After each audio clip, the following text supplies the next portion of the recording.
Hey, what's going on guys? Today's video is viewer suggested and it's pretty straight to the point. Potions only, Skyrim or Oblivion? Well, I'm going to go with Oblivion because I'm more familiar with it. So let's go ahead and jump straight into the rules because I'm really excited to get this challenge started. So rule 1 is that I can only use drinkable potions to beat the game.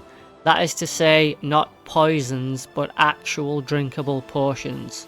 And even if I was allowed to use poisons, I wouldn't be allowed to use any weapons to add the poisons to anyway. Logically, rule 2 is that I'm not allowed to use any weapons, armor, or magic. Rule 3 is no glitches, cheats, exploits, or console commands. And my fourth and final rule will be that I can only make money by selling potions. Now these can be potions that I create or potions that I find. Okay, so now that we're all clear on the rules, let's get started.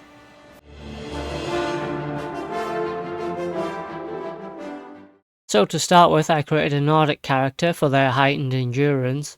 I also named myself Snape after the Potions Master from Harry Potter and did my best to make my character look like him as much as I could. Why don't you run along and play with your chemistry set? So my story began locked in an Imperial prison with one of the prisoners across the hall taunting me. You can't do anything to get out of here. But thankfully, due to the sheer incompetency of the Imperial Watch, and a switch with the delayed reactions of a Windows 95 operating system, I was able to do something to get out of here. So to be honest, initially the sewers are pretty straightforward. You can just let the blades deal with the enemies and collect any potions from their corpses. You can also just run past most of the enemies within the sewers, collecting any potions that you find along the way. I chose the warrior as my birth sign for the heightened endurance, but it doesn't really offer much else. Also, using a wait command will actually heal you, so that's going to be useful. Then it was simply a case of just following the blades through the sewers and watching them cut down anything they came across. Damn it! The gate is barred from the other side! A trap! It's a trap! After the Emperor was killed and Boris dealt with his assassin, I looted the corpses for any potions I could find before selecting my class. I created a custom class where I specialised in magic to increase my alchemy skill quicker. I chose speed and endurance as my favourite attributes as I'm going to need more health and I'm going to need to be fast in this challenge. So naturally I chose alchemy as one of my major skills as I'm going to be creating potions for this challenge. And pretty much everything else doesn't really matter. I chose athletics to make me a little bit faster. And finally I was able to escape the sewers. Well, I would have done, but then the game crashed. Thankfully I save often as Bethesda games are notoriously buggy.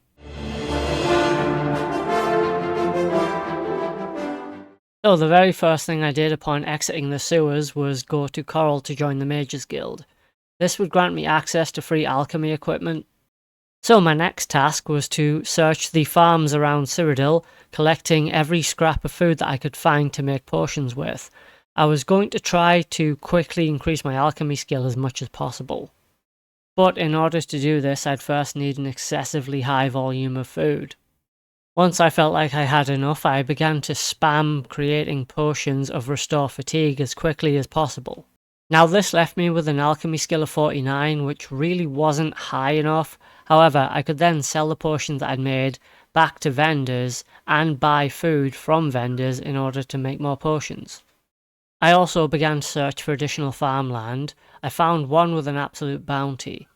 Also, while I was harvesting, there was a nymph waiting for me at the gate like a rabid dog, but I went on confidently with my harvesting, safe in the knowledge that there was no way he could actually get me. All he was able to do was stand and watch.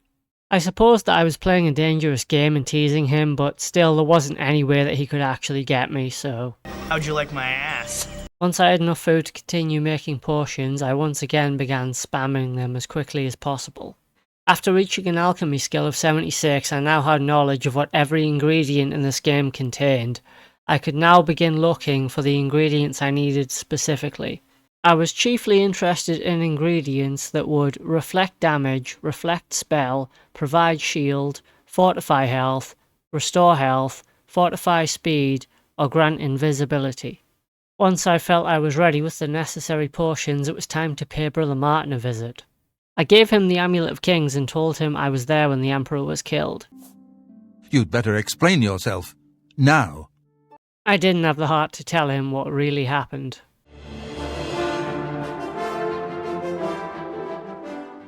By the time I'd actually arrived in Kvatch, the city was nothing more than a smoking ruin, with people running for their lives.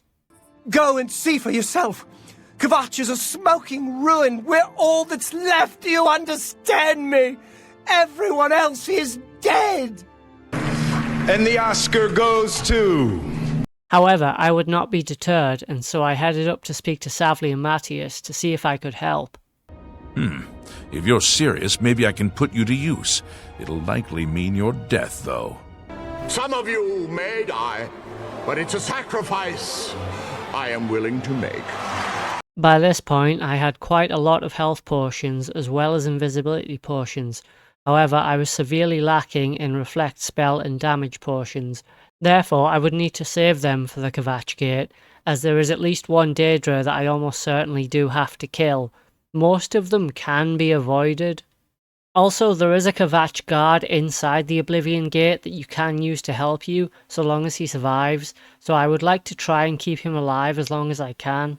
He will eventually end up dying, however, he is useful to keep alive for us. No, that wasn't supposed to happen yet. Oh, brilliant. Doesn't anyone last any more than 5 minutes anymore? Now, thankfully, because I was only level 1, the enemies were extremely weak. Therefore, I was able to just pretty much ignore them and run about harvesting bloodgrass. I was also able to just run past everything and into the Sigil Tower. I had a lot of restore health potions with a timed effect, therefore I'd keep restoring health over time.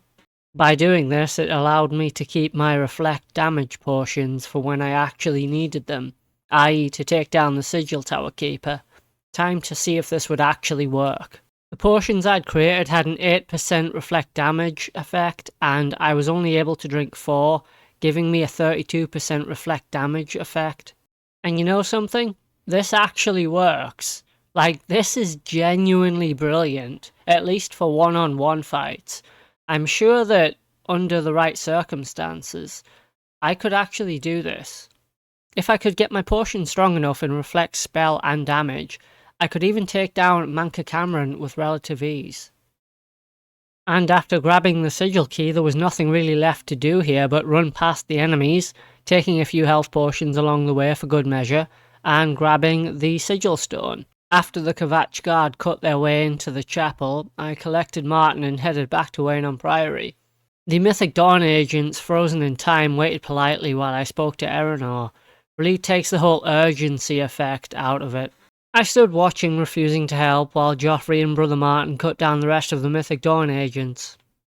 Also, as it turns out, the Secret Service to the Emperor himself can't even protect the most valuable artifact in the entire Empire. Joffrey then suggested that we take Brother Martin to their super secret and secure fort in the mountains.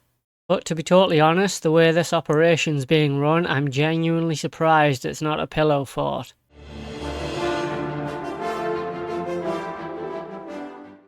So Joffrey's next task for me was to locate the Mythic Dawn. In order to do this, I would need Boris's help, although he's been less than useful in the past. So after creating some reflect damage potions, I headed to the Imperial City to speak to Boris. He got attacked by a Mythic Dawn agent, he took him down, and I took the first book of Manka Cameron's commentaries. We now had to find the rest. So after coercing a wood elf into giving me another book and some information, Boris and myself headed into the sewers. I let him deal with all the random rats and goblins, as there was no point in me wasting my own potions. I decided that I would meet the sponsor inside the sewers, Raven Cameron. Now, as soon as he discovered Boris, he decided to attack us.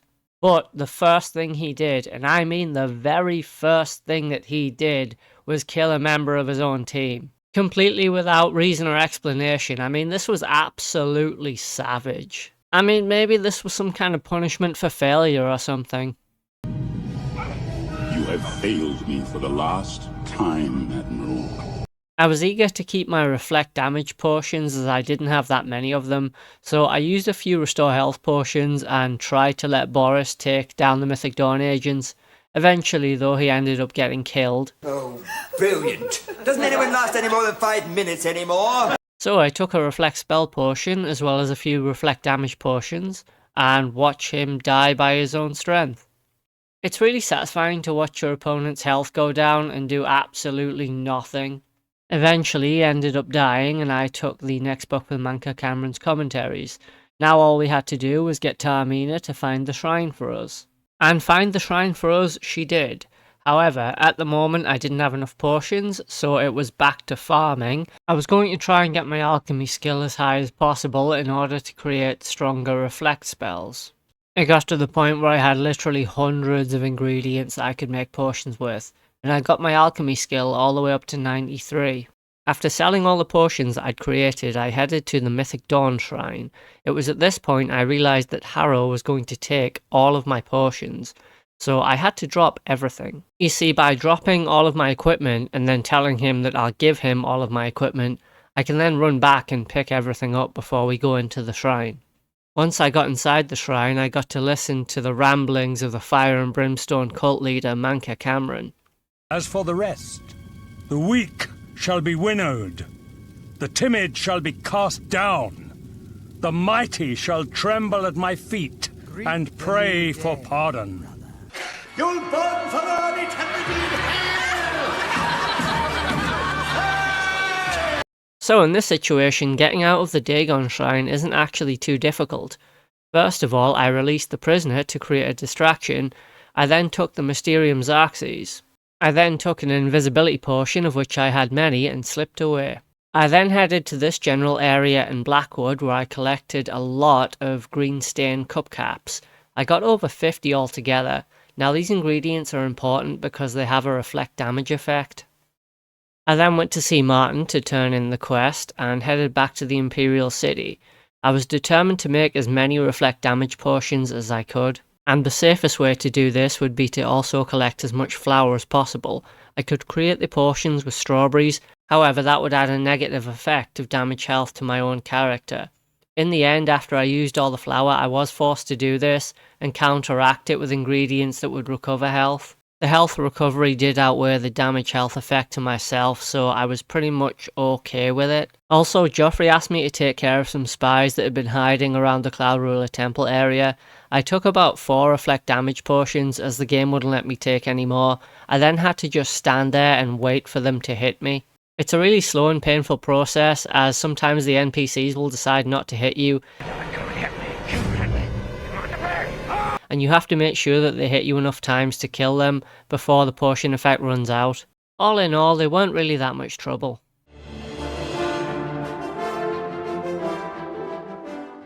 Martin gave me my next job, which was to locate a Daedric artifact. In this case, the easiest one is the Azura Star, which he will actually tell you where it is. I first had to level up though, as you can only do this quest at level 2 and above. So I've really been looking forward to doing the Azura Star mission, as the vampires are actually extremely difficult when I do these challenges. And while I was under no illusion that this was going to be hard, I actually thought I stood a pretty good chance here. So I took 4 potions of reflect damage and slowly but surely watched the first one fall. Again, I had to be careful that they didn't actually kill me before they died, but because I had such a high endurance, I was actually okay. And I had plenty of restore health potions after the fight, so that wouldn't be a problem either. Now the orcs actually tend to be harder due to their heightened endurance and strength, and one of the orcs took over a minute to kill. I had to use like 12 potions all in all to finish this one off. And as you can probably imagine, yes, I did run out of reflect damage potions. I had to lure the last vampire outside and let Azura's cultists take him out for me. There was really nothing else I could do now. Still, that was mission complete, and I was able to get the Azura Star and return it to Martin. So I now had 2 tasks ahead of me. The first was to close an Oblivion Gate that appeared outside of Bruma, and the second was to collect the armour of Tiber Septim from Sanctuary. Now for the Oblivion Gate outside of Bruma, you do have allies. A few of the Bruma Guard will come with you, as well as Captain Bird. Now the Bruma Guard will go down pretty quickly. However, Captain Bird cannot be killed here. He can only be rendered unconscious. And that's of course ignoring the fact that Captain Bird is an absolute powerhouse. He cuts through most of the enemies with very little trouble. And to that end, I didn't really have to do anything in this gate. I just followed Captain Bird around and watched him smash through everything. Then all I had to do was run up and get the Sigil Stone. With the gate closed, Joffrey had yet another job for me, reclaiming the armour of Tiber Septim. But first it was time to restock and supply on goods that I would need in order to make more potions. I decided to do a lot of farming and really push my alchemy skill all the way up to 100. And from there I just started making potions that I would need. I could now make potions from a single ingredient. But I had to do a lot of playing and messing about to create the reflect damage spells that I needed. Now the thing about Sanctuary is you have to take out 4 of the skeletal blades, but you don't actually have to take out any of the ghosts. For the first blade I didn't have to actually use any of my potions, I just lured him to an arrow trap, then it was just a case of waiting for him to come and try and kill me. I had enough health potions that I could pretty much weather the tide of any assault, plus the arrow trap damage I was taking. Now, as for the Warden, you don't actually have to kill him, but I did need his key. You can just pick the lock, but, well, that's not really on the cards here, so I would have to take him out as well. I tried using 2 reflect damage potions, but this would not be strong enough. So I reloaded and tried again with 4. I ended up using about 12 potions here as well, as it took a very long time to take him down. This wasted a very big supply of my reflect damage potions. What was even more frustrating is that technically I didn't really actually have to kill him, it was just easier to do it this way. Also, I was kind of hoping that because the Warden probably wouldn't be as strong as the actual blades, that the blades might actually do more damage to themselves as they inflict it upon me. But you can see just how long this was taking. Also, I was being attacked by a ghost as well, so that certainly didn't help. But finally the Warden went down and I was able to take his key. Also, I was right. The rest of the blades actually do more damage to me, which gets reflected back on themselves. To make a long story short, that means they die a lot quicker. I was, however, using an excessive amount of potions, but I'd already come prepared for this. All I had to do really was just stand there and let them hit me. It was certainly a long and drawn out process, but I did have enough potions to deal with all of the blades, so, you know, it wasn't actually too difficult here. One by one I watched them fall against their own might until eventually I'd freed all the souls of the blades and claimed the armour of Tiber Septim. Returning it to Martin, big surprise, he wants something else from me.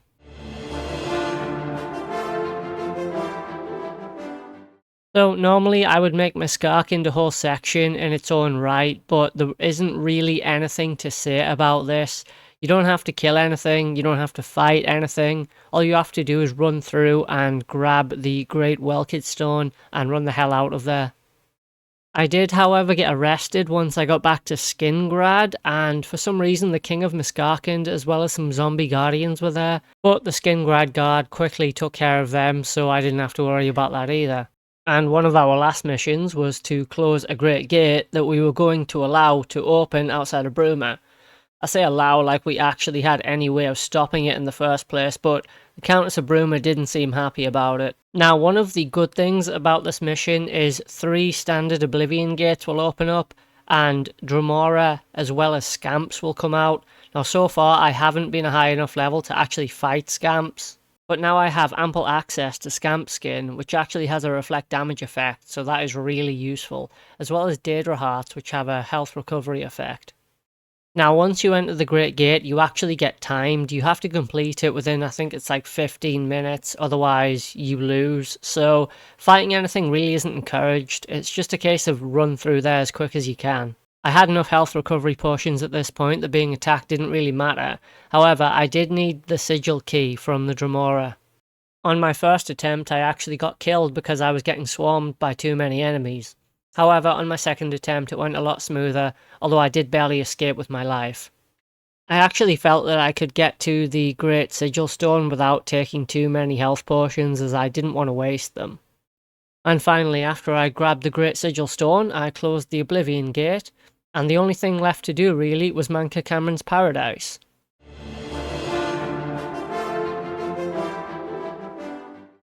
So I would need to make sure that I was well equipped for the paradise. In order to do this, I would first have to farm a lot of food, making restore fatigue potions out of single ingredients, which I could then sell on to make a huge profit. Then once I had enough money, I went round the guild halls in Cyrodiil to buy reflect spell potions at 30%.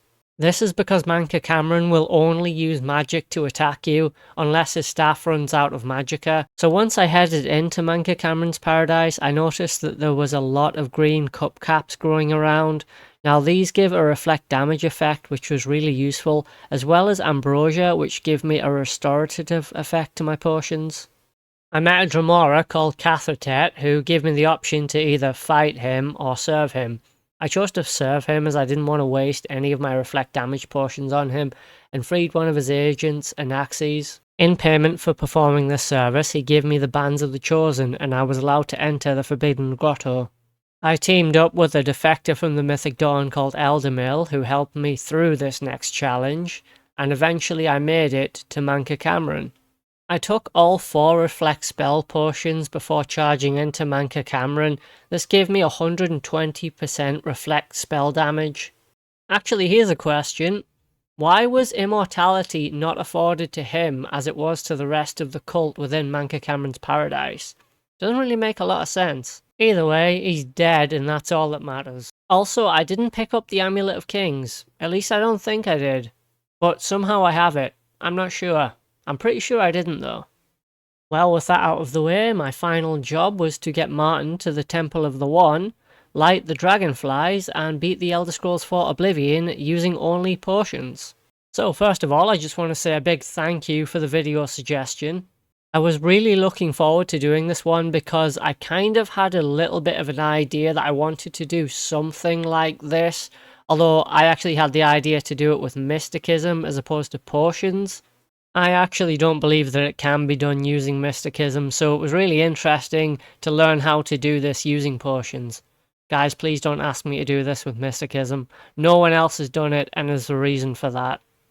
I absolutely love alchemy in Oblivion. It's just such a good mechanic of this game, and you can do so many interesting things with it. So I just really want to thank you again for the challenge suggestion. If you guys do have any suggestions, please do leave them in the comments below. I have a bit of a backlog, but I'll get to them when I can. Thank you for watching. Please like, subscribe, and all that good stuff. Leave any comments if you do have any. Just repeating myself now, and I'll see you guys next time. Take care.